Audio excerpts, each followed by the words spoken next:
Okay, guys. So as a designer, I absolutely love talking about SEO, and I work SEO strategy into every template and every website I design because yes, a website template before you ever put any of your own info into it can already be SEO friendly or already an SEO kind of set up to be an SEO disaster that you'll have to overcome later. Obviously, most SEO strategies relate to after you have done your work on the template or website by putting in your own content and images and SEO settings and all of that stuff. But there actually are some things you can look for in templates to make sure they're SEO friendly before you ever buy them and to just double check that it's going to set you up on the right foot from the start for SEO success. So I thought this was a really fun topic to tackle. So today I'm sharing 3 SEO mistakes that a website template might be making, and I'll tell you how to check this on your own template and website to make sure you're in the clear. And we'll also talk about why these things are important. So today you'll walk away with some major SEO knowledge that you didn't have before. We're kind of going to go a little bit more in depth on SEO strategy besides just the normal stuff you hear every day about SEO. So I design on Showit. If you're a listener of this podcast, you probably already know that. And I absolutely adore Showit. Woohoo. And so as I'm sharing here, I'm definitely thinking somewhat from the perspective of Showit templates. However, everything I'm sharing applies to all types of website templates. So WordPress, Squarespace, Wix, Kajabi, Webflow, all of them. These are design things that a template could be doing poorly on the platform side, like no matter what platform they are using. So no matter what website software you use, you'll get something here. And I want to add too, if you're a designer or you're someone who is DIYing your website by adding more pages to it, these are important things to keep in mind for you as well. And if you already have a website template, maybe you already have a website template from me even, and you're like, hey, I'm probably in the clear on this. I know my website template looks great. You're still going to learn some really cool SEO stuff that'll benefit you as a business owner by listening to this episode.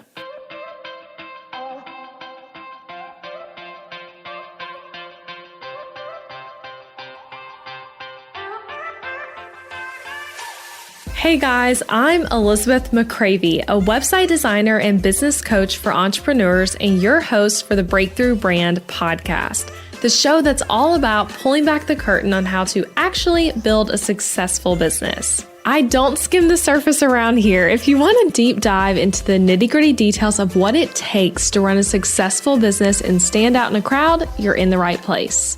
After creating a multiple 6-figure-a-year website design business in my 20s, I'm ready to share everything I've learned and everything I'm still learning because I believe the keys to building a thriving business should never be a secret. Here you'll find episodes that are actionable, direct, and fun, like friends chatting business over coffee, and a fresh, honest take on the reality of being an entrepreneur. If you're ready to master online marketing, branding, website design, mindset, and business strategy, then this is the podcast for you. It's time to build your breakthrough brand. Let's do this. Real quick before I get into the content, I promise I'll keep this quick, but I've got to tell you, if you're listening to this live-ish or even the week after it airs, my Black Friday sale kicks off in a few days on November 17th. And I've got to say, I'm just so thrilled about this Black Friday. I'm recording this a bit in advance, so I'm like in the gearing up to all the cool things we're doing for it. But I will say this is going to be the best Black Friday ever. It's an anniversary sale because I actually just celebrated 5 years of having my Showit website template shop at the end of October. That was my template shop anniversary. So I'm doing some really cool stuff as it relates to that anniversary. So anyway, if you are on the hunt for a website template or for helping your design business, you're going to want to check out my Black Friday sale. That kicks off on November 17th. And you can go to elizabethmccravey.com/BF to get the info on the sale or to opt in for the wait list to make sure you get info about it. I'm also going to be doing some really cool giveaways for customers during this, just a little sneak peek there. So anyway, get excited for it. I certainly am. And I'm excited to talk to you now about SEO mistakes. Okay, so let's get to it. Okay, so as I start sharing these, one thing I want to say to start is just to remember that SEO is really complex and there's so many multifaceted layers to it. And obviously, a lot of what's going to impact your SEO long-term is what you ultimately, as the business owner, put into your website, whether it's a website template or a custom built site. So I just want to say that, but these are things, again, that relate to website templates specifically. So the first one, page designs that lack content and word count is going to be an SEO mistake your website template might be making. So this is probably the biggest and baddest mistake in my own personal opinion. It is a very complex one. Like I said, we're going into some more like complex SEO strategies here. And this actually, the complexity of this one made me hesitant to include it, but I was like, nope, I'm going to include it because this is really important and I want to teach this to you. So in fact, my pal, Sarah Dunn from Sarah Does SEO, she's been on this podcast before. Really awesome episode. I will link to that in the show notes for you. But this is something she's told me specifically that she finds frustrating about a lot of templates out there. And so we've talked about this. I'm like, oh yeah, like this is such a good point. So what I mean by this, pages on a website can be a variety of links when it comes to word count, images, and content in general. But for the purpose of SEO, what we really care about here is word count. And some pages should be short. So I just want to say that from the front end. Like, I'm not saying every page on your website needs to be crazy long or anything like that, but some pages should be short, and that's just the necessity of it. So like, for example, a lead magnet opt-in page might only have the title of the lead magnet, some enticing words that's like maybe a sentence to get you to opt in, and then the opt-in area, maybe an image, and that's it. Like, that's a really short page. There may not even be any scroll on it, okay? If you look at my landing page templates, which is a whole bundle you can get with like 20 landing page designs, it's pretty amazing. I personally use that template all the time.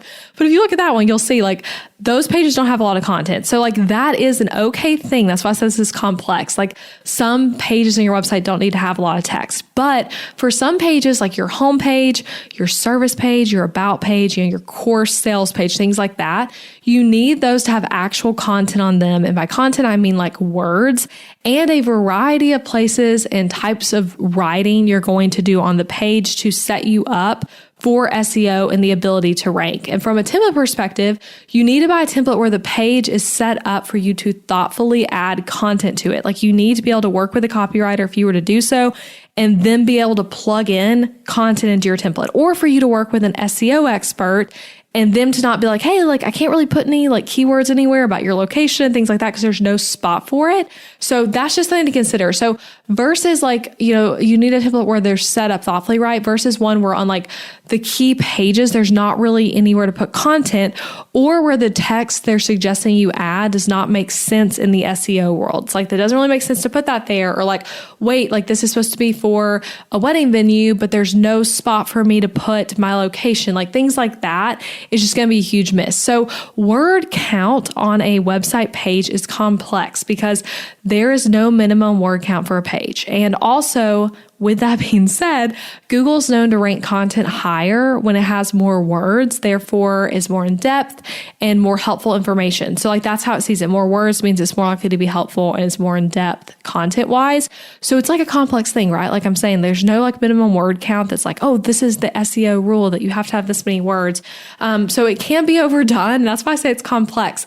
Additionally, there are some things you want to pay attention to called the text to HTML ratio. And what that means, and this relates heavily to what we're talking about here of content in general, but you want there to be more text on the page than there is HTML code on any given page. And this ratio being off can cause you to have some like kind of SEO hits against you, but it can happen because of low word count, like I'm saying, or things like a poorly coded website, having hidden text or text behind images and things like that on the site, and just slow site speed in general caused by like tons of plugins or something like that happening. So anyway, with this first one, what does all this mean that you should look for? So look for templates that have strong opportunities for you to add text, especially on the homepage. And with that, I would add the text that you're adding, like the most important area is going to be higher up on the page versus lower in the page. So like that top hero section, you want to be able to actually add some information about your business there. And if not there, maybe it's designed in such a way that there's not much text space, then the section right after it, having some good room to add information about your business, to add some copywriting. So when a homepage layout gives you few opportunities to add keywords to describe your products and services, to share your location and things like that, you're missing out on a lot of chances to rank well. And that is a way that your website template could be like inhibiting you from SEO. So anyway, again, that's a more complex one and there are some nuances to it, but hopefully that makes sense and can help you. Okay, these next ones are a little bit less complex, but also are going to be like, again, big SEO knowledge areas for you because this stuff people don't talk about much. Okay, second one, text tag settings being set up incorrectly is an SEO mistake your website could be making. So this is something I teach new designers anytime I can because it's something designers often don't know. So like you often don't know it until you know it.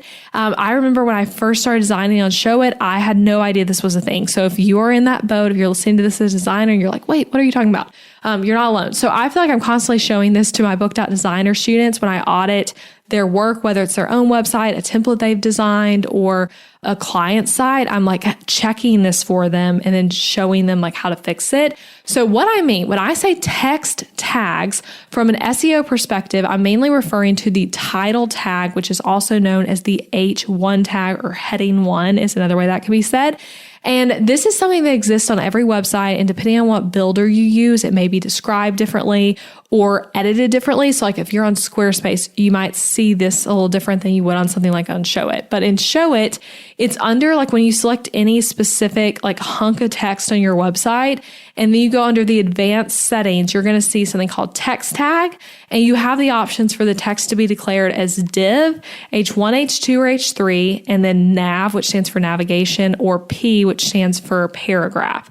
So those are kind of the options. And every piece of text is declared one of these things on every page of your website. Okay. So everything is declared something, even if you never said it because your template or the custom site you got built, whatever it is, came with this stuff already declared. So ideally you want just one H1 per page, although now it's said that Google is actually fine with there being more than one H1, but still considered best practice to just have one H1. But regardless of how you do, you want whatever is the H1 to be what you are declaring as the most important piece of text on the page. That's what you're telling Google, like, hey, this is what this page is about, okay? And a mistake I often see on templates is where like everything is an H1 or nothing is an H1, or weird combinations where like the button text on all the buttons on the page are an H1, or like, you know, the navigation where it says like home, about, services, contact, like all those are H1. Just, it's not ideal. And it's, again, it's not going to like necessarily cause you never to be able to rank on Google, but this is setting you up to like not start out your SEO journey with your website on a strong foot. So these things go hierarchically. And when you think about setting them up, and they help Google read a page. So again, if your template does this poorly, then you're behind on SEO before you even begin, which I just absolutely hate. And that's why I try to like, again, like educate people on this so that they know how to set it up properly. And it's really fun once you like learn this and decide to like care about it. It can be fun, like double checking it and make sure you're declaring things right and just setting up your template structure wise from the beginning in this way. So anyway, I'm not going to get into like what should be declared, each of those different things, but those are what they are. And if you want to be able to check, let me just look real quick. There's a plugin I actually use to check random websites for this. And again, when I'm helping like book.designer students with audits or like going through my own templates, that you can do just checking and viewing the website or viewing the template before you buy. And that is the Chrome plugin called Header Checker, okay? And it's going to, like when you load it on any website, you can just hover over text and it'll tell you what is an H1 and an H2 and an H3, maybe an H4, but it tells you those. So it's not going to tell you what's paragraph or div or nav text, but it'll tell you those H1 so you can kind of see like, is that set up well? And that's also a great way to just check your own website quickly without having to go into Show It and click on every single individual text box. So that is called Header Checker, and I'll link to that in the show notes. Okay, the final one, and this one's a short one, but such an important one. And that mistake is the SEO settings already being set up on your website pages, or in addition to that, an accidental request for Google to ignore a page set up on your template already. So this is another common template mistake I see. And again, it's an obvious accidental thing. Like it's not something where you're doing that on purpose for your template. But sometimes a template can come with SEO settings already declared for you, meaning that they have put in info about the title of the page, the meta description, and things like that. The image, maybe it's already on there, and you may never notice this, okay? Because you might get your template and you're like, I'm going to worry about the SEO settings later. Maybe you never set them up and you're just like hoping for the best. You should definitely do some SEO settings like on all your pages. I would recommend that, but you might not ever notice this is happening. And when that's the case, then you are now like accidentally trying to rank for things related to whatever that template had put in versus think about your own business. So it's kind of like working against whatever content you put on the page. Again, it's not going to be a huge make or break it, but it's not ideal. Like you're literally making it to where like if the page were to rank on Google, you're asking Google to show the information that this template had put in, not what you actually are wanting to say. So another thing that relates, let me tell you too, the place to look for that is if you are a Show It user, go to any given page and like look at the overall page settings.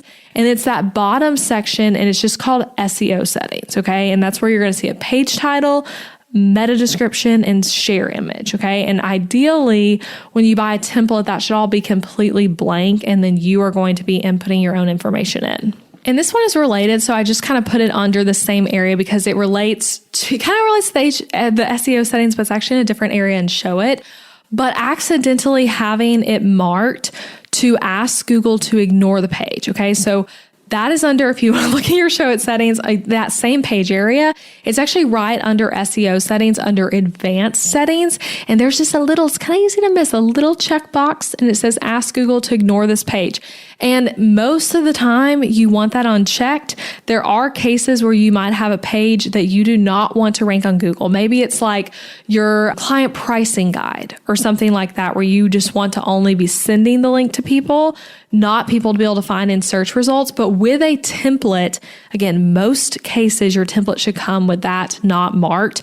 I guess an exception would be if you're buying like a pricing guide template or something, I guess it could come with it marked, but ideally the template should not come with that marked. So that being something like accidentally marked would be a template mistake that you might not ever notice that's causing your pages not to rank. So that's, you just look at that under your Show It settings. And that's what I don't see as commonly, but I have seen it and I have heard people tell me that they bought templates where it has that marked. So let's recap those SEO mistakes. And again, I'll kind of tell you how you can work on figuring these out. So first one is the page design that lacks content and word count. So just looking at the design of the template, is it letting you put words in? Like, is there a good amount of content? Does this look like a page that could maybe rank on Google? That's what you want to be asking. And I want to note here, I design all my templates with this in mind, especially after the conversation I've had with Sarah about this, of like, yes, this is so hugely important. So I'm designing pages so that you can like actually have room to work content into it. Second one, text tag settings being set up incorrectly, mainly the H1 declaration, I said that weird, either being like too many H1s or none. And I also should say too here, I don't think I said it earlier, but with my templates, I feel like you can have a lot of fun with this. So if you're a designer listening, just know like you can make this a fun thing that you enjoy doing the settings for, but we like double and triple check this on templates because it is so easy to get it wrong on accident and just to have one that's off. And you can go to the plugin header checker to check a website for this, check your website or check a template. Third one was SEO settings already being set up on your pages or having the accidental request for Google to ignore a page. So that is it, friends. 3 SEO mistakes your website template could be making. And again, there are more than this, right? But I want to focus on like 3 simple ones that I've seen or heard seen by other people who have bought templates. And again, if you're looking for a new website, whether it's an add-on template just to spice up what you currently have, or a full website template, check out my shop, elizabethmccravey.com/shop. And know that if you're listening to this live, Black Friday is almost here and kicks off on November 17th and will last for a while. I do a pretty long Black Friday sale to give you the opportunity to shop while also having the opportunity to just enjoy time off for Thanksgiving and giving myself and my team that opportunity as well. So the sale will be going on for a while.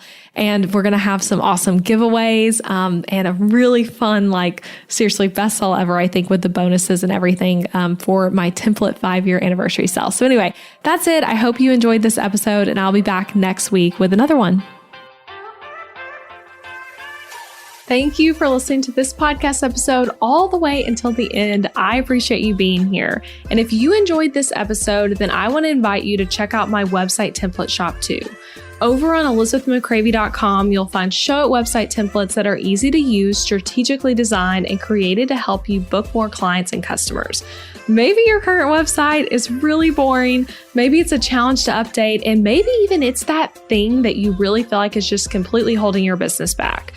Your website needs to be strategically and intentionally designed in order for it to convert your viewers into raving customers, and that's exactly what my M-Shop templates do. So these are pre-made show it website templates where you can plug and play your content into it with ease and then get started with a website that's designed to actually help you make more money.